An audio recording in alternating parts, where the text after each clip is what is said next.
Hola, buenas noches. Nosotros le vamos a hablar acerca de la correlación del análisis de caso, específicamente el tema que elegimos, receptores histaminérgicos, enfocado en la cetiricina. Nuestro grupo está conformado por Shirley Cambronero, Eduardo Mora, Víctor Quesada, Manuel Céspedes y mi persona, Francela Lobo. Bueno, para empezar, vamos a hablar acerca de la sinapsis nerviosa bioseñalización. La histamina regula a nivel pre y postsináptico diversas funciones del sistema nervioso de los mamíferos, el cual expresa de manera abundante 3, H1, H2 y H3, de los 4 receptores de histamina acoplados a proteínas G descritos a la fecha, H1 o H4, como lo vemos en la imagen acá, H1, H2 y H3.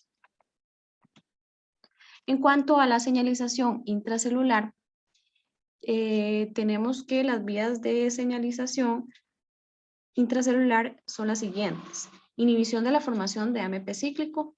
En esta parte, mediante su acoplamiento a proteína G, los H3RS inhiben lo que es la actividad de la adenilciclasa, que es un efecto sensible a la acción de la toxina de Bordetella pertussis, PTX, con la consecuente inhibición de la formación de AMP cíclico y por tanto de la actividad de la sinasa A de proteínas, o sea, la PKA. Después está lo que es la modulación de canales de calcio activados por voltaje. Aquí la activación de los H3RS reduce lo que es la entrada de calcio inducida por despolarización, efecto que muy probablemente involucra una acción directa de los dímeros G-beta de las proteínas G o de los canales de calcio activados por voltajes tipos N y PK. En cuanto a las activaciones de sinasas de proteína activadas por mitógenos, los dímeros G-beta liberados por la activación de las proteínas G estimulan a la MAPKS, efecto que ha sido mostrado para los H3RS en diversas preparaciones celulares. Ahora mis compañeros van a hablarles ya propiamente de la cetiricina. Bueno, buenas noches. Con respecto a la cetiricina, esta es un fármaco que pertenece a los receptores a los antagonistas de los receptores de H1. Esos son de los de segunda generación. Y las características que tienen estos fármacos es que son más selectivos por los receptores H1, van a atravesar poco la barrera hematoencefálica y además no va a tener un efecto anticolinérgico ni sedante. Con respecto a estos receptores, podemos decir, bueno, que se ubican en casi todo el cuerpo, pero sobre todo músculo liso bronquial, en la parte gastrointestinal y en el cerebro. Con respecto a su función, tienen la función de constricción muscular y vascular, van a hacer o van a ayudar a activar o activan los nervios aferentes vagales de las vías aéreas y los receptores de la tos. Por medio de esto va a haber un aumento de la permeabilidad vascular, va a haber un prurito y dolor. También por medio de estos receptores se va a la liberación de mediadores de la inflamación y también del reclutamiento de las células inflamatorias. Acá podemos ver un cuadro de la clasificación de estos antihistamínicos, los cuales se pueden clasificar, bueno, por medio de la clase y también si son de primera generación, tenemos los de segunda generación también y los de tercera generación que todavía son metabolitos activos que se encuentran en potencial desarrollo. Acá podemos ver que la cetiricina es un fármaco que pertenece a las piperacinas, pero de la segunda generación, que esos son relativamente nuevos o también se les conoce como no sedantes.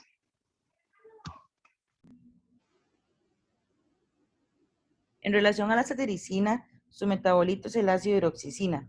Además, cabe mencionar que entre el 40 y el 60% se excreta en orina y su eliminación se puede ver disminuida en pacientes con insuficiencia renal. Por lo tanto, como la cetiricina tiene como metabolito la hidroxicina, esta se concentra en la piel rápidamente y se considera el antihistamínico más eficaz en lo que es la supresión de la respuesta cutánea a histamina. Actualmente, lo que son los antihistamínicos son muy utilizados en el tratamiento de patologías relacionadas con el proceso alérgico, tanto aplicados directamente sobre la piel para obtener un efecto local como administrados por vía oral. Esta imagen representa funciones inflamatorias y regulatorias de la histamina en diferentes partes del cuerpo. en donde las flechas rojas indican una acción proinflamatoria, mientras que las verdes reflejan la acción regulatoria. Por ejemplo, la histamina actúa como un proinflamatorio en lo que es la respuesta inmune, influyendo en el equilibrio TH1 y TH2. Por otra parte, el intestino tiene una acción proinflamatoria y regulatoria. Los receptores de histamina se encuentran distribuidos de forma natural en las células de nuestro cuerpo humano, principalmente en los vasos sanguíneos. El proceso de liberación de histamina se da mediante la presencia de alergenos que se encuentran entrelazados con el anticuerpo, activando así la liberación propia de la histamina. Una vez liberada la histamina, esta se une al receptor y produce una vasodilatación en los vasos sanguíneos. Por lo tanto, en el caso de los antihistamínicos farmacológicos, estos cumplen con la función de ocupar el espacio de la histamina en el receptor, produciendo así que el receptor permanezca inactivo y la histamina no pueda realizar su acción. Buenas noches. Continuando con el contexto bioquímico de la diana molecular de la histamina, en comparación con otros fármacos como el astenisol, la acetricina produce resultados en el tratamiento de la urticaria idiopática crónica, la rinitis alérgica estacional y la rinitis crónica. También se utiliza en el tratamiento del asma alérgico, ¿verdad? Y en la urticaria producida por una dermatitis atópica.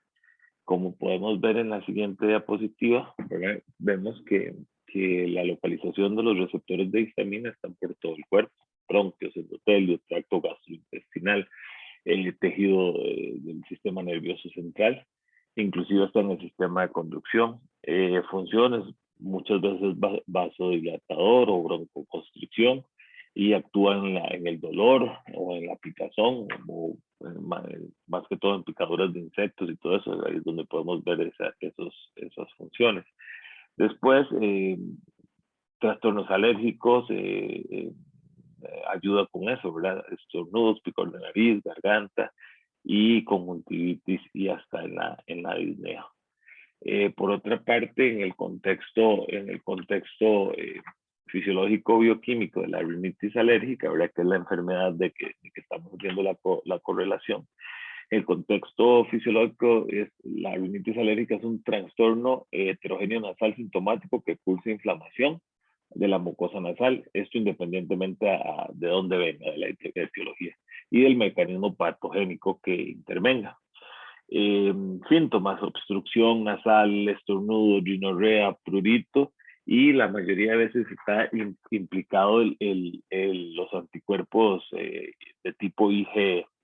En la parte del contexto bioquímico, esa patología puede desencadenar alergenos. Esto porque cuando una persona con rinitis alérgica inhala un alergeno, puede ser un polen, polvo o cualquier cuerpo, lo que hace es que desencadena la activación de los linfocitos B y T, originando el prurito nasal, y por medio de la acción de mediadores sobre los receptores de histamina 1, ¿verdad? Los H1 y los H2. Y entonces, entre los mecanismos relacionados con la enfermedad tenemos la predisposición genética, ¿verdad? El familiar de primer grado, y las zonas de riesgo, ¿verdad? Exposición a alergenos a temprana edad, además valores altos de IgE en plasma y alteraciones, ¿cómo se llama?, de los antígenos de la histocompatibilidad TH1 y TH2. Por último, fármacos aprobados por el Ministerio de Salud, la FDA. Hay muchos fármacos, inclusive muchos de estos de venta libre, pero entre ellos podemos citar la loratadina, el claritín, fexofenadina, cetiricina, levocitiricina, el Benadryl, y así clorfeniramina, el cloropimetón, todos esos fármacos que son aprobados por FDA. Va a seguir mi compañero Eduardo ya para terminar la presentación.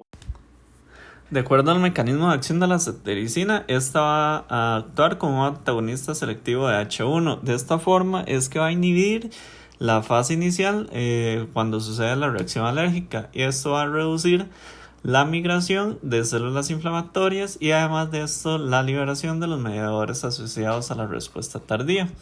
Dentro del contexto fisiológico de la cetiricina vamos a encontrar reacciones adversas, las cuales puede presentar disfunción eréctil, trastornos oculares. En este caso, estas van a ser como reacciones adversas nuevas, el deterioro visual, el dolor ocular, la visión borrosa, entre otros.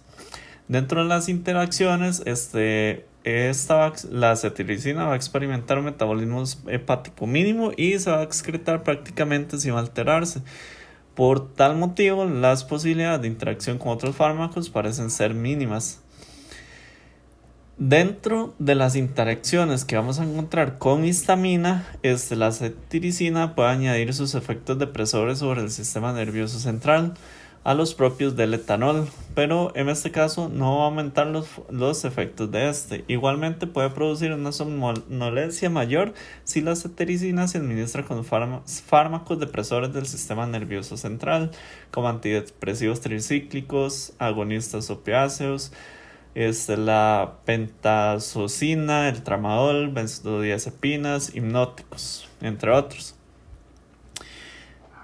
La cetiricina va a tener poco efecto sobre los receptores muscarínicos alfa-adrenérgicos, dopaminérgicos o serotoninérgicos. De esta manera, no son de prever interacciones de fármacos que actúan sobre estos receptores. No obstante, puede producir efectos aditivos si se administra cetiricina concomitante con fenotiacinas u otros histanímicos. Esta sería nuestra presentación, también nuestra bibliografía. Esperemos haber abarcado todos los temas y esperemos que les guste. Muchas gracias.